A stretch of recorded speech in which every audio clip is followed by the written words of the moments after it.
அக்காவும் தங்கையும் பள்ளியில் படித்து கொண்டிருந்தனர். அவர்கள் இருவருக்கும் அடிக்கடி சண்டை வந்து கொண்டே இருக்கும். ஒரு நாள் இருவருக்கும் சண்டை சச்சரவு அதிகமாயிற்று. அப்பொழுது தங்கையின் தலைமுடியை பிடித்து இழுத்து அடி அடி என்று பலமாக அடித்து விட்டாள் அக்காள். இதை அறிந்த பெற்றோர் அவளை திட்டி ஒரு அறையில் தள்ளி பூட்டி வைத்தனர். மேலும் அவளுக்கு பகல் உணவு எதுவுமே கொடுக்காமல் பட்டினி போட வேண்டும் என்று தீர்மானித்தார்கள். அன்றைய தினம் ஞாயிற்றுக்கிழமை. அப்பளம் வடை பாயசத்துடன் எல்லோரும் வயிறு நிறைய உண்டு மகிழ்ந்தார்கள்.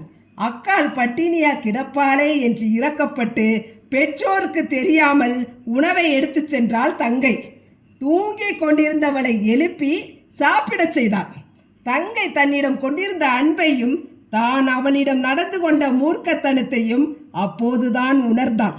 அவளுடைய கண்களில் நீர் மல்கியது. அவளுடைய கண்கள் கண்ணீரில் மலமளவென மூழ்கியது. இனி உன்னோடு ஒருபோதும் சண்டையிட மாட்டேன் என்றாள் அக்காள். இரத்த பாசம் என்பது இதுதான். அக்கா தங்கச்சி என்னதான் அடிச்சுக்கிட்டாலும் 1000 சண்டை போட்டாலும் தங்கச்சிக்கு அக்கா இரண்டாவது தாய்தான். அக்காவுக்கு தங்கை முதல் குழந்தைதான்.